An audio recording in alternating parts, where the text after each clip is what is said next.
How to purify water in the wild using natural methods when survival depends on a drop. Welcome to Rustic Rad, where we break down survival and outdoor skills you can truly depend on. In this video, we're diving into one of the most critical wilderness skills, purifying water using only what nature provides. Whether you're lost in the wild, facing an emergency, or just exploring off-grid, knowing how to make water safe without modern tools could mean the difference between life and death. No gadgets, no shortcuts, just time-tested techniques and raw self-reliance. Stick around, because by the end of this video, you'll have the know-how to turn even the dirtiest water into a source of life the Rustic Rad way. When clean water disappears, your survival clock starts ticking. But with the right knowledge, every muddy stream becomes an opportunity, not a threat. Let's gear up, go primitive, and learn how to outsmart dehydration the way our ancestors did. Identifying the right source. All water is not equal. Before you purify anything, you have to choose wisely, because not all water is worth the risk. The wild is filled with options: rivers, ponds, puddles, rain, but some of them are teeming with invisible killers. Avoid stagnant water whenever possible. Still puddles or swamps are breeding grounds for parasites and bacteria like Giardia and Cryptosporidium. Instead, look for running streams, natural springs, or rainwater catchments. These are the safest starting points. Water that flows quickly over rocks tends to be more oxygenated and less contaminated. Avoid water downhill from pastures, roads, or industrial areas. It may contain animal waste or chemicals. Look for signs of wildlife nearby. If animals are drinking from it, it's likely safer than most, but still not clean enough to drink directly. And never trust your eyes alone. Crystal clear water can still carry viruses, bacteria, and parasites that don't show up until it's too late. In survival, step one is about minimizing the risk before you even start purifying. Choose smart, and you're already halfway to safety. Boiling, nature's most reliable killer. If you can make fire, you can make safe water. Boiling is the most time-tested way to kill viruses, bacteria, and parasites. The heat disrupts their structure and renders them harmless. Start by collecting the cleanest water you can find, even if it's not perfect.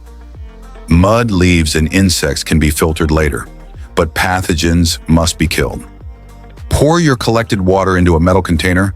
This could be a pot, tin can, or even a stainless steel water bottle. Bring it to a full rolling boil for at least 1 minute or 3 minutes if you're at higher altitudes. The elevation rule is crucial. At higher elevations, water boils at a lower temperature, meaning microbes need longer exposure. After boiling, let it cool naturally.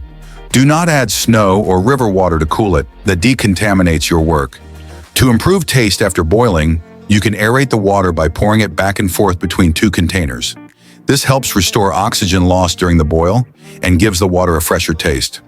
Boiling may not remove toxins or heavy metals, but it neutralizes the most immediate biological threats. When in doubt and you have fire, boil. Always boil. Natural filtration. Let the earth clean it for you. Boiling kills, filtration clears. But what if you don't have a pot or fire? That's when the earth becomes your filter. Natural filtration is about mimicking the layers of soil and stone that purify groundwater. Start with a clean container. This could be a hollowed-out piece of bamboo, plastic bottle with the bottom cut off, or even a large leaf rolled into a funnel shape. Layer it from bottom to top with cloth or grass to catch debris, sand to trap small particles, charcoal from a fire to absorb toxins and bacteria, small gravel and stones to slow the flow and improve filtration. Pour the dirty water through the layers slowly, catching the filtered water at the bottom. It may take a few passes before it looks clean, but don't drink it yet.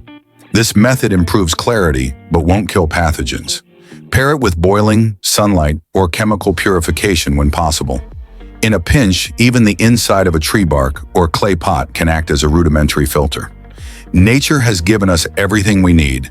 We just have to know how to layer it right. And remember, a clear stream through charcoal can be a miracle when no fire is in sight.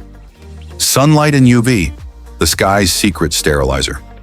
What if the sun could do more than light your path? What if it could cleanse your water?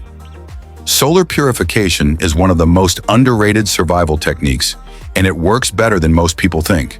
If you have a clear plastic bottle in direct sunlight, you can harness UV rays to sterilize water. This method is known as SODIS, solar disinfection. It's been used for decades in disaster zones and rural communities.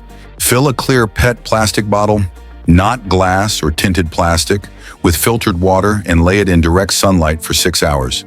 If skies are cloudy, leave it out for 24 hours.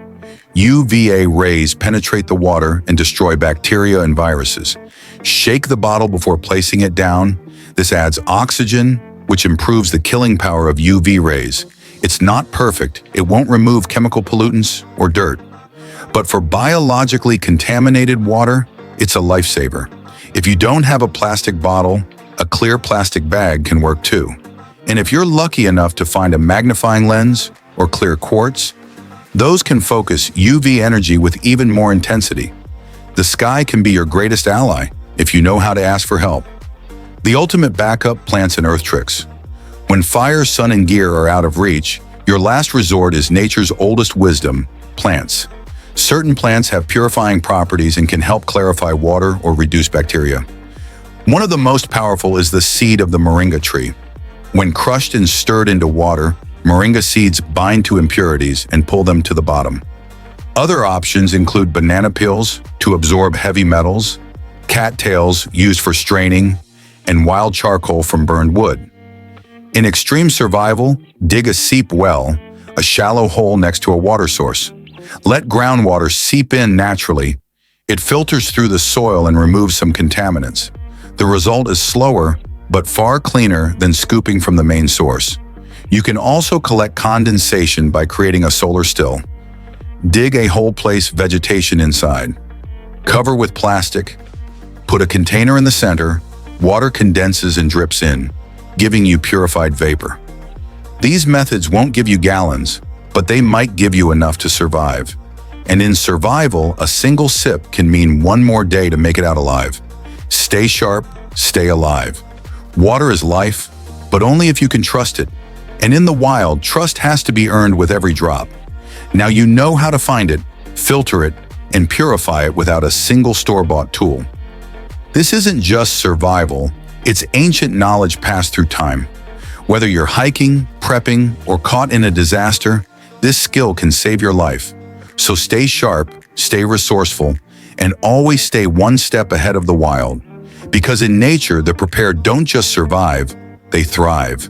Your gear can break, your fire can fail, but your knowledge goes where you go. When others panic, you adapt. When others fall behind, you move forward.